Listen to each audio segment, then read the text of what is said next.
बढ़ेंगे आगे। दिल्ली में प्रदूषण का स्तर एक बार फिर बढ़ने लगा है। एयर क्वालिटी इंडेक्स 200 को पार कर गया। पर्यावरण के जानकारों की माने तो सरकारों को बेहद सख्ती के साथ कदम उठाने की जरूरत है। पर्यावरणविद मनु सिंह ने क्या कुछ कहा है। उन्होंने बताया कि पराली की जो घटनाएं बढ़ रही हैं, जिस पर अंकुश लगाना बेहद जरूरी है। हमारे संवाददाता प्रणय शर्मा ने बात की है पर्यावरणविद मनु सिंह से। क्या कुछ उनका कहना है, सुनवाते हैं। राजधानी दिल्ली में प्रदूषण के हालात एक बार फिर से खराब होते जा रहे हैं और सबसे अहम बात यह है कि दिवाली से पहले ही एयर क्वालिटी इंडेक्स 250 के भी पार जा पहुंचा है। पर्यावरणविद इसे किस तरीके से देखते हैं, हमारे साथ मनु सिंह मौजूद हैं। मनु जी, जिस तरीके से आंकड़े सामने आ रहे हैं और एयर क्वालिटी इंडेक्स का अभी से इतना खराब होना, जबकि दिवाली तो अभी काफी दिन दूर है। देखिए, पिछले सालों की तुलनात्मक दृष्टि से मैं कहूं तो इस साल तो फिर भी बेहतर है। उसका मुख्य कारण है कि जो मॉनसून है उसे जाने में देरी हुई। तो मॉनसून जब देरी से गया है तो हवा का आवागमन अब तक रहा है। अब जैसे जैसे हवा का आवागमन कम पड़ेगा, वो क्षीण होगा, तो हम देखेंगे कि प्रदूषकों की मात्रा बढ़ेगी।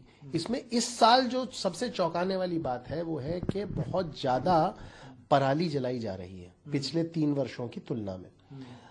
पंजाब में पराली जलाई जा रही है, ये कौन से राज्यों में जो आपका ये कहना है, क्या दिल्ली में या पंजाब में? क्योंकि मुख्य तौर पर तो पंजाब से ही दिल्ली प्रभावित रहती है। मुख्य तौर पर पंजाब में ही अधिक जलाई गई है, दिल्ली में भी हरियाणा में भी जलाई गई है, उत्तर प्रदेश में। लेकिन अच्छी बात यह है कि उत्तर प्रदेश सरकार ने कल ही और आज भी सख्त से सख्त कदम उठाने का एक तरह से आदेश दिया है और ये कहा है कि दंडात्मक कार्रवाई होगी उन किसानों पर और साथ ही साथ उन किसानों पर FIR भी दर्ज होगी जो पराली जलाएंगे। इस कदम का मैं स्वागत करता हूं। साथ ही साथ मैं ये अपेक्षा भी करता हूं कि सरकार उन किसानों को किसी प्रकार का कोई इकोनॉमिक मुआवजा दे जो पराली नहीं जलाते हैं और उसको अच्छे से डिस्पोज ऑफ करते हैं।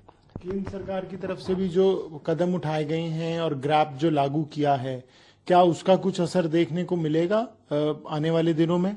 केंद्र सरकार ने ग्रैप लागू किया, उसका असर भी देखने को मिलेगा। साथ ही साथ मैं साधुवाद देना चाहता हूं सुप्रीम कोर्ट को कि उन्होंने पटाखों पर भी बैन लगा दिया, क्योंकि इसी दौरान जब वायु का आवागमन क्षीण हो जाता है तो हम देखते हैं कि पटाखे भी जलाए जाते हैं, पराली भी जलाई जाती है। इसी समय जो गरीब लोग हैं वो अपने आप को गर्म रखने के लिए आग भी जलाते हैं और इसी समय नवरात्रों के टाइम को शुभ मानते हुए लोग जो है वो निर्माणाधीन कार्य भी करते हैं, तो डस्ट भी बढ़ जाती है, वायु कम है ही, ये सब चीजें बढ़ जाती हैं। लेकिन ये सब भी रोग सूचक निवारण है, सिम्टोमेटिक क्योर है। जब तक हम इसके मूल में नहीं जाएंगे कि इस पूरे एरिया की जो जनसंख्या है वो इतनी ज्यादा है, जब तक हम प्रकृति से के मूल्यों को लेकर हम अपनी विकास की अवधारणा की रचना नहीं करेंगे, तब तक ये सब रोग सूचक निवारण है, इनसे पूरी तरह से हम निजात नहीं पा पाएंगे। जो दिल्ली सरकार की तरफ से कदम उठाए गए हैं, डस्ट पॉल्यूशन को लेकर भी अभियान चलाया जा रहा है, साथ ही में पराली का जिक्र आपने किया, तो बायो डिकम्पोजर का ज्यादा से ज्यादा किसान इस्तेमाल कर सकें, इसको लेकर भी लोगों को जागरूक किया जा रहा है। नहीं किया जा रहा है, लेकिन दिल्ली सरकार पहले हमेशा ये बहाना मारती थी कि पंजाब हरियाणा में हमारी सरकार नहीं है। सबसे ज्यादा पराली पंजाब में ही जलाई जा रही है, तो वहां तो आपकी सरकार है, तो उनको अब सीधे तौर पर अपनी सरकार के साथ बात करनी चाहिए और कम से कम पंजाब में भी ऐसी स्थिति उत्पन्न करनी चाहिए जो अभी यूपी में करने की बात करी जा रही है। तो ये थे पर्यावरणविद मनु सिंह। कैमरा पर्सन अनिल के साथ प्रणय शर्मा, टोटल टीवी, दिल्ली।